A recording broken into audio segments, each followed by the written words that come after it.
ચાલો બાળકો, આજે આપણે હિન્દીમાં ભણવાનું છે, બરાબર ને? બધાની પાસે હિન્દીની નોટ હશે છે ને? એમાં આપણે નીચે આપેલા મૂળાક્ષર પરથી હિન્દી શબ્દ બનાવો. શું કરવાનું છે? આ મૂળાક્ષર છે, એના પરથી આપણે શબ્દ બનાવવાનું છે. એટલે કે અહીંયા ક લખ્યો છે. હવે ક ઉપરથી કયો શબ્દ બનશે એ આપણે લખવાનું છે. મૂળાક્ષર પરથી શબ્દ બનાવો. હવે આપણે ક શીખ્યા છે. આ ક છે હિન્દીમાં. શું છે? ક. હવે ક ઉપરથી કયો શબ્દ બનશે? તો આપણી બુકમાં તો આપેલો છે. ક ઉપરથી ક મ લ. શું બન્યું? કમલ. હવે આમાંથી તમે એનો બીજો અક્ષર પણ બનાવી શકો છો. કમલ, કનક, એવી રીતે. બરાબર? હવે શું છે? ખ. શું છે? ખ. ખ ઉપરથી કયો શબ્દ બનશે? તમે વિચારો તો. ખત બને, ખરલ બને. બરાબર? હવે આપણે અહીંયા ખ ર લ. શું લખ્યું? ખરલ. એને ગુજરાતીમાં આપણે ખલ કહીએ છીએ અને હિન્દીમાં લખીએ છીએ ખરલ. શું લખીએ છીએ? ખરલ. હવે શું છે? ઘ. શું છે? ઘ. આપણે બધા કઈ રહીએ છીએ? તો કે ઘરમાં. શામાં રહીએ છીએ? ઘરમાં. તો ઘરનો ઘ અને ર. હવે શું છે? છ. તો છ ઉપરથી શું બનશે? છત્રી. એને છાતા પણ કહેવાય. હવે આપણા ઘરની ઉપર શું હોય છે? તો કે છત. શું હોય છે? છ ત. શું હોય છે? છત. હવે શું છે? જ. શું છે? જ. તો જગનો જ, ગ. બોલી બોલીને લખવાનું એટલે આપણને આવડે. બરાબર? હવે શું છે? ટ. તો ટ ઉપરથી ટ બ. શું બને? આપણે નાહવા જઈએ છીએ ત્યારે મમ્મી આપણને મોટા ટબમાં પાણી ભરી આપે છે અને આપણે નહીએ છીએ. એ શું છે? ટબ. હવે બીજો શબ્દ કયો બને? લાલ લાલ. શું હોય? ટામેટું, ટમાટર. શું કહેવાય? ટ ઉપરથી ટમાટર પણ બને. બરાબર? હવે શું છે? ઠ. શું છે? ઠ. તો ઠ ઉપરથી આપણે ઠ ઠેરા. શું લખીશું? ઠ ઠેરા એટલે કંસારો. હવે શું છે? હવે ચ. શું છે? ચ. ચ ઉપરથી ચ ર ખા. શું છે? ચ ર ખા એટલે રેટિયો. હવે શું છે? ધ. શું છે? ધ. ધને દ આવી રીતે કરીને નાની દાદાની લાકડી કરીને માથે આડી લીટી એટલે ધ. ધ ઉપરથી ધ અને જા. શું બનશે? ધજા. હવે શું છે? બ. શું આવ્યું? બ. બ ઉપરથી મામાના ઘરે જઈએ છીએ ને. શામાં જઈએ છીએ? બ સ. બરાબર? મામાના ઘરે શામાં જઈએ? તો કે બસમાં. હવે શું છે? ન. તમારા ઘરે ન લ. નળ છે, એમાંથી શું આવે? પાણી. તો એને હિન્દીમાં શું કહેવાય? તો કે ન લ. શું કહેવાય? ન લ. હવે શું છે? પ. હવે ઉત્તરાયણ આવે ત્યારે આપણે શું કરીએ છીએ? પતંગ ચગાવીએ છીએ, બરાબર ને? તો પ ત ગ. શું લખવાનું? પ ત ગ. હવે શું છે? મ. તો મ ગ ર. મ ઉપરથી મગ થાય, મગર થાય, મનન થાય. નામ પણ આપણે લખી શકીએ છીએ, બરાબર? હવે શું છે? ફ. શું છે? ફ. ફ ઉપરથી ફ લ. શું લખ્યું? ફ લ. આપણે ગુજરાતીમાં એને ફળ કહીએ છીએ, પણ હિન્દીમાં એને આપણે ફલ કહેવાનું છે. શું કહેવાનું છે? ફલ. હવે આ ફ છે ને, આને આપણે અહીંયા ક વાંચીએ છીએ, બરાબર? હવે આ ફને છે ને ઊભી લીટી કરીને અડધો વળાંક આપીને વચ્ચે ઊભી લીટી, એટલે આ ફ વંચાય. શું વંચાય? ફ. એટલે આને ક સમજતા નહીં. ફ લ.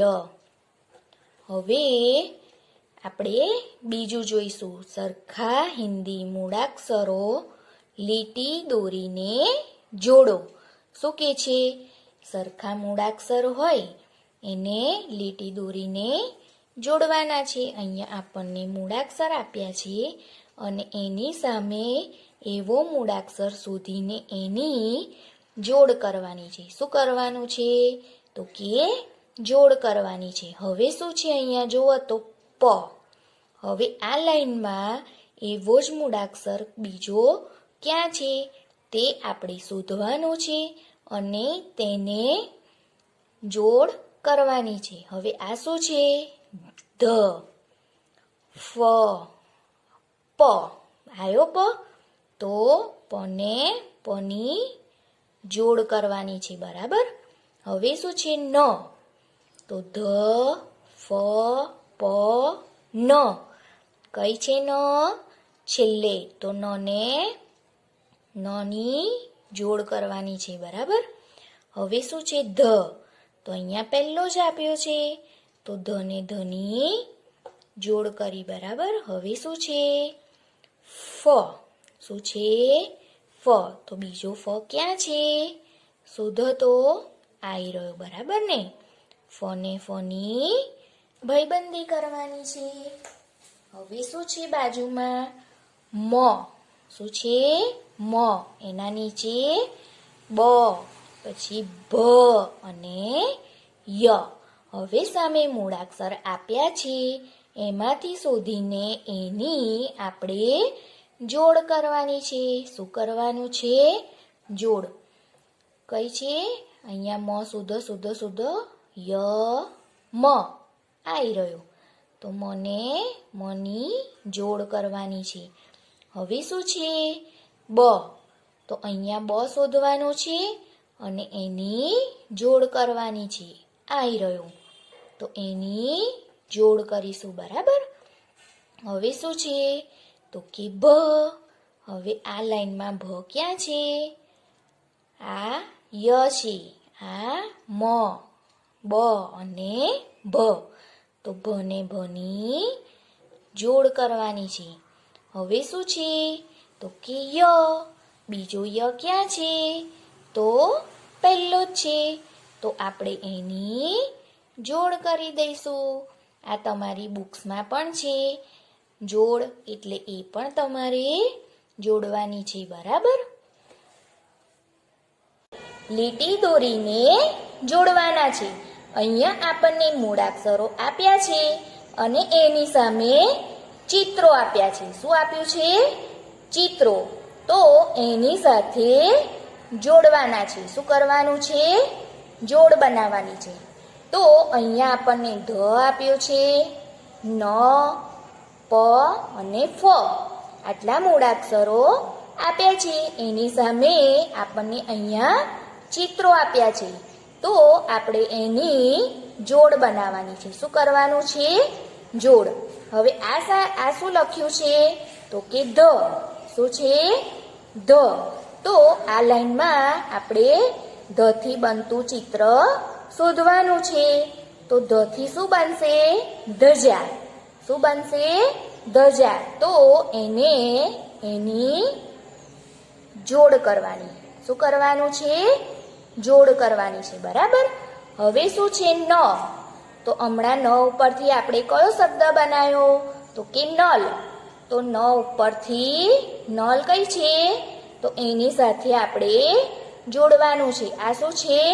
નલ. તો નલને નલ સાથે લઈ ગયા. બરાબર. હવે શું છે? પ. શું છે? પ. તો પ ઉપરથી પતંગ.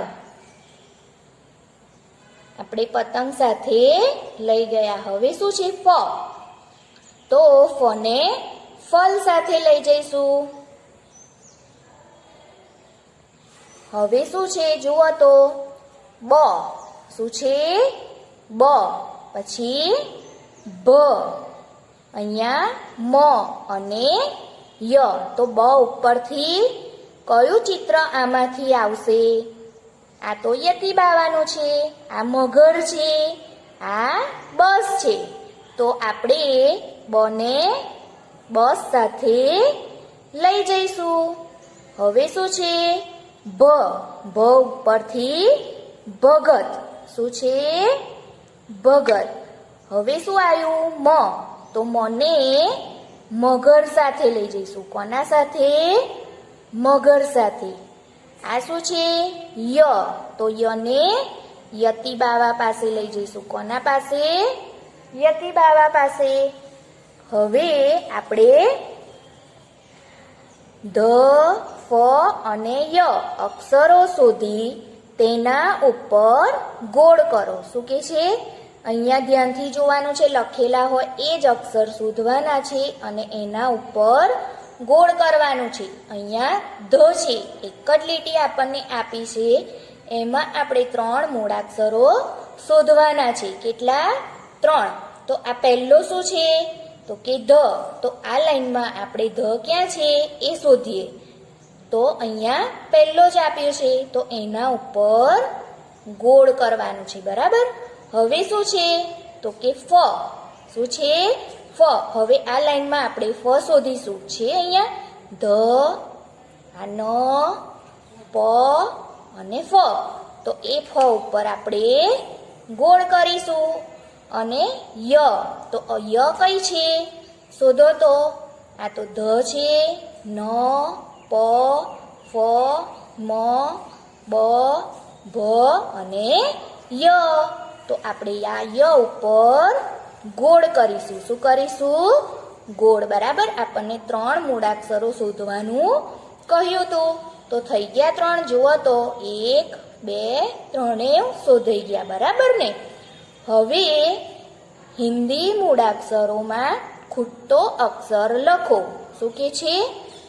હિન્દી મૂળાક્ષરોમાં ખૂટતો મૂળાક્ષર લખવાનું છે. હવે શું છે? ધ. શું છે? ધ. આપણે કક્કો બોલીએ પછી ધ પછી શું આવશે? તો કે ન. પછી પ અને પછી શું આવે? ફ. શું આવશે? ફ. જો આ ફને આપણે સીધી લીટી કરી અને એને અહીંથી અડધો વાળ્યો. બરાબર. અને વચ્ચે મોટી લીટી કરી. ફ. પછી બ. હવે શું આવશે? તો કે ભ. શું આવશે? ભ. મ. એના પછી શું આવે? ય. શું આવશે? ય. બરાબર. તો આ રીતે તમારે તમારી બુકમાં લખવાનું છે.